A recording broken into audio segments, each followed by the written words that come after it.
اس لڑکی نے آج تک کچھ نہیں کھایا اور صبح سے اس نے کیا کھایا؟ ہمارے بچے آہستہ آہستہ مر رہے ہیں۔ میں آپ کو کیا بتاؤں، اگر وہاں سوپ کچن ہے تو وہ کھاتے ہیں، اگر نہیں تو وہ نہیں کھاتے۔ ہم تھک چکے ہیں، ہم اتنے تھک گئے ہیں کہ موت زیادہ باعزت ہو گئی، زندگی ایک المیہ بن گئی ہے، مرنا زیادہ باوقار ہوگا۔ یہ زندگی نہیں ہے۔ میرے بچے کھانے کی خواہش کے لیے اٹھتے ہیں، میں رات کو یہ سوچ کر سو نہیں سکتی کہ وہ کیسے کھائیں گے، کیسے پئیں گے، ان کا دن کیسے گزرے گا۔ پچھلے 2 ہفتوں سے اس نے دودھ نہیں پیا۔ آج مجھے UNRWA ایجنسی کے پاس جانے پر مجبور کیا گیا اور اس سے سپلیمنٹ لے کر آیا۔ میں نے دودھ مانگا اور انہوں نے مجھے بتایا کہ جب بچوں کے لیے سالانہ ویکسینیشن کا وقت آئے گا تو میں دودھ کا ایک ڈبہ لے کر آؤں گا۔ کیا میں اسے پانی دوں گا؟ کیا پانی بھی اس کی مدد نہیں کرے گی؟ ہم مر رہے ہیں، فلسطینی لوگ، ہم یہاں مر رہے ہیں۔ یہ کوئی زندگی نہیں ہے۔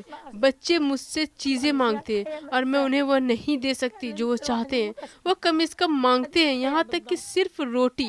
میں آدھی روٹی بھی فراہم نہیں کر سکتی۔ جنگ سے پہلے اللہ کا شکر ہے ہماری آمدن تھی، کھانا پینا، پھل، ہمارے پاس چکن تھا، روٹی دستیاب تھی، مرغی نہ ہونے کے باوجود بھی روٹی موجود تھی۔ جنگ سے پہلے ہمیں سب کچھ میسر تھا۔ جب میں نے اپنے شوہر کو کھو دیا تو میں نے زندگی میں سب کچھ کھو دیا۔ وہ میرا ساتھ دیتا تھا اور مجھے سب کچھ لاتا تھا۔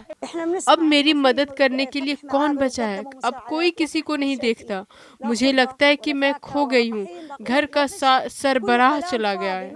اگر وہ اب بھی یہیں ہوتا تو مجھے میری آواز باہر جانے کی ضرورت نہ ہوتی، یا لوگوں کو مجھے سننے یا جاننے کے لیے میرے حالات کے بارے میں ضرورت نہیں ہوتی، لیکن وہ آپ کو اپنی آواز کے طور پر سب کچھ فراہم کرنا چاہتا تھا جو اب ہم سب کو فراہم کر سکتے ہیں۔ عرب ممالک ہمیں اس جنگ سے بچانے کے لیے کم از کم خوراک اور پانی لے آئیں۔ ہم سن رہے ہیں کراسنگ کھیلنے والی ہیں اور انہوں نے امداد فراہم کی ہے، لیکن ہم اسے نہیں دیکھتے۔ یہاں نہ کوئی سبزی ہے، نہ پھل، نہ آٹا۔ یہ سب خالی باتیں ہیں۔ ہم نے زمین پر کچھ نہیں دیکھا، کچھ بھی ٹھوس نہیں ہے۔ پورے لوگ بھوکے ہیں، لوگوں کو کھانے کے لیے کچھ نہیں ملتا، ہمیں کھانے کے لیے کچھ نہیں ملتا، آٹا نہیں ہے۔ ہمیں امید ہے کہ امداد آئے گی، خوراک، آٹا، سبزیاں، پھل۔ ہم محروم ہیں۔ ہم 2 سال سے ان چیزوں سے محروم ہیں۔ کیا یہ کھانا بچوں کے لیے کافی ہے؟ ان کے لیے کافی نہیں ہے۔ ان کی صحت خراب ہو گئی، ان میں سے کچھ اب خون کی کمی کا شکار ہے۔ بعض اوقات ان کو اس کھانے سے پیٹ میں درد ہو جاتا ہے۔ ہم انہیں ہسپتال لے کر جاتے ہیں اور وہ ان کے لیے سوئی لگاتے ہیں کیونکہ بچے اسے سنبھال نہیں سکتے۔ یہ کھانا غذائیت سے بھرپور نہیں ہے۔ انہیں سپلیمنٹس، پھلوں اور سبزیوں کی ضرورت ہے۔ کچھ نہیں، پہلے جب ہم اپنے گھروں میں تھے وہ سب کچھ کھاتے تھے، اب کچھ نہیں ملتا۔ ہم تھکے ہوئے لوگ ہیں، اس دھرتی پر تشدد زدہ لوگ ہیں۔